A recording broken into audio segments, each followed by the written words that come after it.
Everyone, good morning সকলকে। সকাল সকাল জয় শ্রীকৃষ্ণ। দিনটাকে স্টার্ট করি। আজকে সকাল থেকে মুষলধারে বৃষ্টি হচ্ছে। তো চলো তখন তোমাদেরকে আগে বাইরেটা ঘুরিয়ে আনি।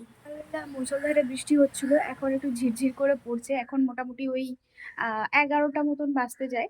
তো চলো আজকে দিনটাকে স্টার্ট করি। আজকে হচ্ছে আহ খিচুড়ি বানাবো। বাড়িতে কিচ্ছু নেই, চাল ডাল ছাড়া কিচ্ছু নেই। আমি আজকে একদম সিম্পল, একদম মানে কম খাটনিতে কিভাবে খিচুড়ি বানাতে হয় আমি সেটাই তোমাদের সাথে শেয়ার করব।